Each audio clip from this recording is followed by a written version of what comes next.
네, 북한이 러시아와 군사 밀착을 강화하는 가운데 최근 러시아 국방장관이 북한을 방문했다고 하죠. 추가 군사 지원을 논의했을 가능성이 커지고 있습니다. 이런 가운데 최근 우크라이나 특사단이 우리나라를 찾아 무기 지원을 요청한 것으로 알려지고 있습니다. 남북 관계와 한반도 상황, 양욱 아산정책연구원 연구위원과 함께 분석해 보겠습니다. 어서 오십시오. 예, 안녕하십니까. 일단 북러 밀착 상황부터 좀 짚어보겠습니다. 오늘 아침에 러시아 국방장관 평양 방북 일정 마치고 돌아간 것 같은데 어떤 논의했을까요? 일단 한번 큰 흐름을 살펴보면은요. 사실은 기억하시겠지만 10월 말, 거의 10월 29일, 30일 때 최선희 외무상이 이제 예. 러시아를 방문했습니다. 예. 방문해서 뭐 거기 라브로프 그 외교장관뿐만 아니라 사실은 푸틴하고도 얘기를 나눴단 말이죠. 예. 그다음에 그 일정을 또 보고 있으면 어땠냐면 또 10월 25일에 그 북러 간의 신조약이 하원을 통과를 하고 하원에서 비준이 되고 그다음에 11월 9일에 푸틴이 이제 이 신조약에 서명을 해서 완전히 발효가 됐다라는 거죠. 이 흐름을 보고 있으면 먼저 외교적 내용을 통해 가지고 해서 서로 양쪽의 관계를 다지면서 무엇을 주고받을지 얘기가 됐을 거라고 보여지고요. 예. 자, 그다음에 이제 그 내용을 이제 구체적으로 가지고 와서 국방 단계에서 이 부분들을 풀어나가면서 구체적으로 뭘 적용할지 이것들이 결국은 구체화됐을 것이다. 그러니까 한마디로 외교와 국방이 우리 사실 뭐 한국과 뭐 예를 들어서 미국 같은 경우는 2+2 같은 것들을 통해서 외교 국방 동시에 진행하긴 합니다만은 마찬가지로 이제 그런 순서에 따라서 그 양국 간의 합의를 어떻게 구체적으로 실행할 거냐. 특히 이 국방이라는 측면에서 왜냐하면 결국 양국 간의 관계 핵심은 국방이기 때문에 그래서 이제 그 부분들이 논의가 됐을 걸로 보입니다. 예. 네. 그 김정은 위원장이 이제 러시아의 영토 완전 수호 정책을 뭐 계속해서 변함없이 지지할 것이다 이렇게 또 밝혔잖아요. 그렇죠. 그러니까 기본적으로는 이 그 양국이 가까워진 핵심 계기는 러시아가 우크라이나 전쟁 수행하는 데 있어서 필요했기 때문에 북한 이외에는 무기뿐만 아니라 병력까지 제공해 줄 수 있는 그런 국가가 없었기 때문이라고 봐야 할 것이고요. 네. 결국 이런 맥락에서 당연히 김정은은 러시아의 어떠한 행동에 대해서도 동의하는 모습을 보일 겁니다. 물론 그거에 대한 반대급부가 확실하게 정해져 있기 때문에 사실 그래서 아까도 잠깐 그 말씀을 드리려다 못 드렸는데 뭘 주고받았을 것이냐. 결국 국제사회의 모든 비난을 다 감수하고 러시아를 옆에서 군사적으로뿐만 아니라 외교적으로까지 공식 지원을 하는 자 이런 반대급부로서는 북한이 가장 필요로 하는 군사 분야의 여러 가지 뭐 기술 아니면은 무기에 관한 어떤 그런 뭐 노하우 같은 것들, 무기 운영에 관한 노하우, 자 여러 가지 군사적인 그 접근이 여태까지 우리가 상상하지 못했던 수준 이상의 것으로 확대되었을 가능성이 지극히 높다고 봅니다. 왜냐하면 지금 어쨌거나 러시아도 전쟁을 수행하는 상황이기 때문에 북한에게 직접적으로 뭐 무기를 생산해서 전달할 여력이 없습니다. 되려 북한 거를 사 와야 되고요. 그럼 이런 상황 하에서 뭐 반대급부를 주기 위해서는 뭐 돈이라든가 뭐 기타 뭐 자원 같은 것들도 있겠지만 에너지라든가 이런 것들이 있겠습니다만은요. 사실은 제일 확실한 담보는 역시 기술 제공이 될 겁니다. 그래서 이런 측면에서 그 많은 양국의 많은 협조가 이루어졌을 거다. 그다음에 우리가 생각하는 수준은 이미 넘어섰을 거라고 보는 게 타당하다고 말씀드리겠습니다. 그 러시아가 북한과는 굉장히 밀착을 유지하고 있는 가운데 또 그 우크라이나를 향해서는 굉장히 공격 수위를 높이고 있거든요. 수도 키이우에 대한 표적 공습도 경고하고 있고 또 핵 공격 같은 경우들도 굉장히 많은 시사를 하지 않았습니까? 이러한 러시아의 행동은 어떤 의도가 있다고 보십니까? 사실은요, 지금 러시아는 아마 이번에 그 쿠르스크를 뺏겼던 것에 대해서 굉장히 그 충격을 받았을 겁니다. 그러니까 어떤 부분인 거 하냐면요, 핵 위협에도 불구하고 지난 8월에 우크라이나가 결국 진격을 해 들어와서 이렇게 점령을 하고요. 자, 그 다음에 이후에도 자 보면은 결국은 미국이 러시아 내부의 표적에 대해서 에이테킴스 미사일로 공격하라, 전술 탄도미사일 공격해도 된다, 허가를 내는 등의 모습을 보였지 않습니까? 사실은 이런 공격이 모스크바로 확대가 돼서 그게 일상화될 경우는 사실 이 전쟁에 있어서 푸틴이 이겨도 이긴 게 아닌 게 되는 그런 상황이 될 수도 있는 것이고 결국 이런 그 위협의 크기를 최대한 올리기 위해서는 핵 협박을 높일 수밖에 없다라는 겁니다. 그래서 뭐 아시다시피 러시아가 원래 이제 핵탄두를 한 5천여 개 정도 가지고 있는데 사실 그 뉴스타트 같은 그 전략무기 감축 협정에 의해서 무기들을 줄여나가고 있긴 했어요. 그래서 마지막까지 어땠냐면 한 1,700, 1,600여 발 정도의 핵탄두를 사용 가능 상태로 두고 나머지는 보존 혹은 이제 폐기 수순에 있었는데 자, 이런 것들을 사실은 최대한 사용할 수 있는 상태로 돌려놓을 것이고요. 자, 그다음에 미사일 같은 것들도 그렇습니다. 보면 아시다시피 그 11월 21일에 러시아가 뭐 예를 들어서 ICBM을 쐈다라고 처음에 알렸지만 이제 나중에 알고 봤더니 ICBM은 아니고 IRBM 그러니까 중거리 탄도미사일이었단 말이죠. 근데 이 중거리 탄도미사일만 해도 의미가 큰 것이요. 왜냐하면 사실은 ICBM에서 사거리를 조금 줄인 수준에 불과하고 게다가 극초음속 미사일이라고 해서 가장 그러니까 이 미사일 방어 체계도 방어하기 쉽지 않은 가장 최신의 미사일을 가지고 발사를 하면서 보여준 거죠. 자, 지금은 여기에 핵을 장착을 안 했지만은 언젠간 핵을 장착하고 공격할 수 있다. 그다음에 지금은 우크라이나지만 이것이 유럽 전역이 될 수 있다. 뭐 혹은 미국이 될 수 있다. 이런 식으로 메시지를 계속 높여나갈 거란 말이죠. 그래서 이런 맥락에서 결국 러시아의 핵 능력 자체는 전혀 예전 감소된 것이 아니고 언제든 활용할 수 있다. 그러니까 소위 우리가 핵그림자 전략이라고 얘기합니다. 그렇게 해서 이 핵그림자를 굉장히 길게 들이워서 너의 그 행동과 이런 것들이 우리의 의도에 벗어나는 행동을 하면 바로 이 핵의 공격의 대상이 될 수 있다. 자, 이런 것들을 이제 유럽 전체 혹은 전 세계로 메시지를 보내고 있다라고 보셔야 됩니다. 예. 그러니까 핵 협박에 그치지 않고 이게 실제 가능성이 될 수 있다 이런 얘기네요, 그러면. 사실은 이제 그런 거죠. 그게 가장 핵심인 겁니다. 그러니까 실제 할 수 있다.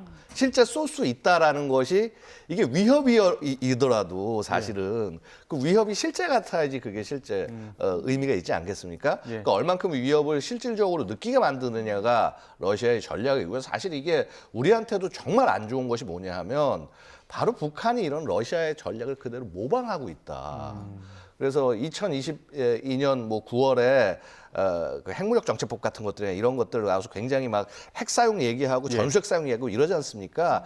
이게 지금 사실 푸틴이 우크라이나 전쟁에서 하던 핵 협박을 그대로 가져와서 이제 여기에 적용하려고 하는 행동이라고 볼 수 있거든요. 예. 그래서 이런 면에서 사실은 우크라이나 전쟁이 우리 상황과 그닥 그렇게 크게 다르지 않다라는 말씀을 드리고 싶습니다. 예. 네. 자, 근데 지금 러시아 국방장관은 북한 찾았고 또 우크라이나 특사단은 좀 우리나라를 찾았지 않았습니까? 여기에서는 또 어떤 논의 있었던 겁니까? 그래서 사실은 이제 이런 거죠. 그 결국 우리가 늘상 얘기해왔던 것, 그다음에 늘상 그 우크라이나 측에서 요청해왔던 것, 즉 결국 실제 전쟁을 수행하는 데 있어서 좀 지원을 해달라. 특히나 바로 무기 체계 지원, 예. 바로 이 부분을 얘기를 하고 있는 것이고요.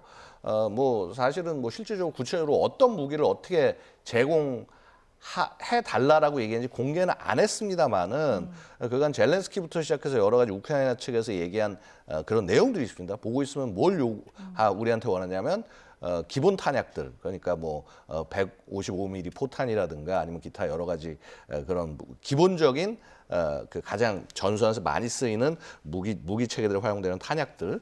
자, 그 다음에 얘기하는 게 방어용 무기 체계. 이게 좀 약간 말이 좀 우습긴 합니다만, 예를 들어서 대공 미사일이라든가 기타 여러 가지에서 적에 대한 공격보다는 적이 공격해 올 때 지키기 위해서 쓸 수 있는 이런 무기 체계들.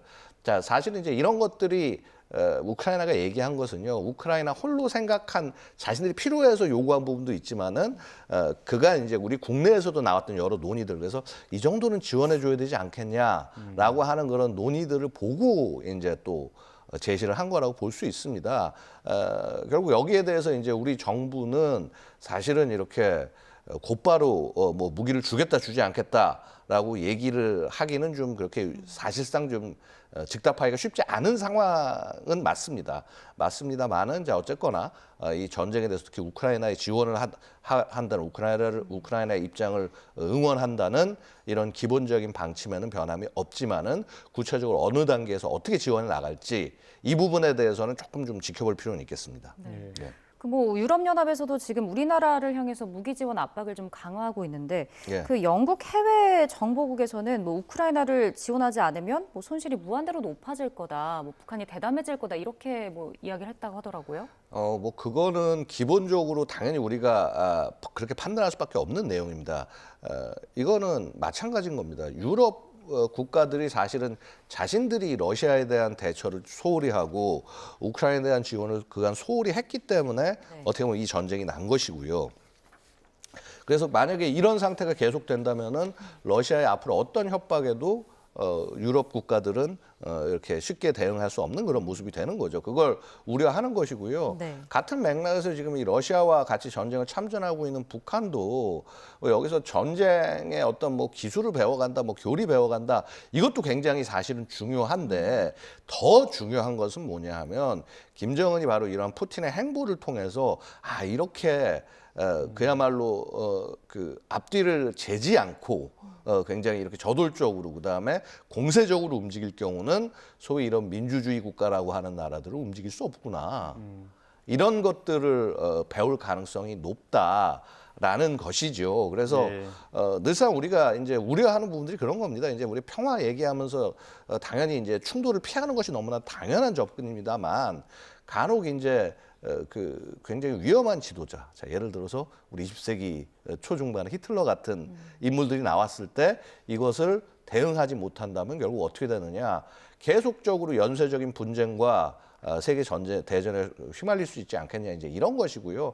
아마도 이제 그런 역사적 배경에 바탕을 하는 것이겠죠. 자, 어쨌거나 그 분석에서 우리가 받아들여야 될 부분은 러시아를 규제하려는 그런 행동, 국제적인 행동 이런 것들이 연대가 제대로 형성되지 않는다면 앞으로 저런 행동들은 세계 어느 나라에서도 일어날 수 있다. 특히나 지금 러시아와 군사 동맹을 맺고 있는 북한이 그것을 그대로 따라할 수 있다. 이것은 우리에게 직접적 위협이다라는 말씀을 드리고 싶습니다. 이런 북러 밀착의 중에 중국의 존재감이나 목소리는 좀 적었었는데 최근에 보니까 그 중러 군용기가 또 우리 그 방공식별구역 진입했다가 이탈했습니다. 이것도 예. 어떻게 좀 해석해야 될까요? 이게 조금 좀 미묘해요, 시기가. 왜냐하면 우리가 지금 기본적으로 이해하고 있기는 그 북러 간에 이렇게 군사 협력이 강화되는 것을 중국이 굉장히 불편해한다. 예. 바로 그래서 뭐 최근에 이제 뭐 한국 무비자 입국이나 이런 얘기들도 나오고 얘기를 하고 있는데 사실 이런 거죠. 제일 걱정스러운 건 뭐냐면은 지금 북러의 협력을 중국이 이제 더 이상 반대하지 않고 그래서 지원하겠다. 이런 방향으로 넘어갔을 때 판이 완전히 달라질 수 있다라는 것이죠. 예. 그래서 사실은 지금 이 비행기가 그러니까 양국이 이제 소위 훈련을 한 시기가요.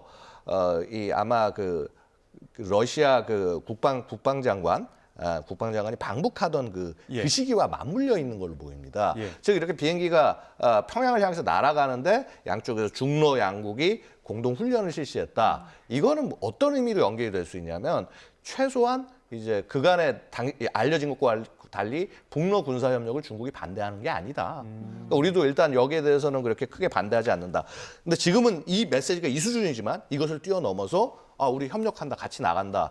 이렇게 됐을 경우는 굉장히 더 위험할 수 있고 사실은 트럼프 정권의 2기 등장이 당연히 트럼프에 대항해야 되는 중국 입장에서는 러시아, 북한 다 끌어안으면서 이제 다시 이제 또 연대를 다시 짜야 되는 예. 연대를 재편해야 되는 그런 모습이 될 수 있습니다. 그래서 아마도 그런 부분들이 또 연결이 될 수 있지 않나 생각이 됩니다. 네, 그런가 하면 지금 트럼프 당선인이 키스 켈로그 예비역 육군 중장을 이제 특사로 지명하면서 우크라이나 종전이 좀 가능성이 이제 얘기가 나오고 있더라고요. 예. 어떤 계획을 갖고 있는 걸까요? 사실은 이제 이 키스 켈로그 중장 이분이 이제 소위 그 트럼프 캠프 쪽에서 어떻게 보면 그나마 우크라이나 전쟁 종결안을 가장 많이 연구를 했다고 할까, 가장 많은 그런 안을 갖고 있는 사람이라고 할 수가 있습니다.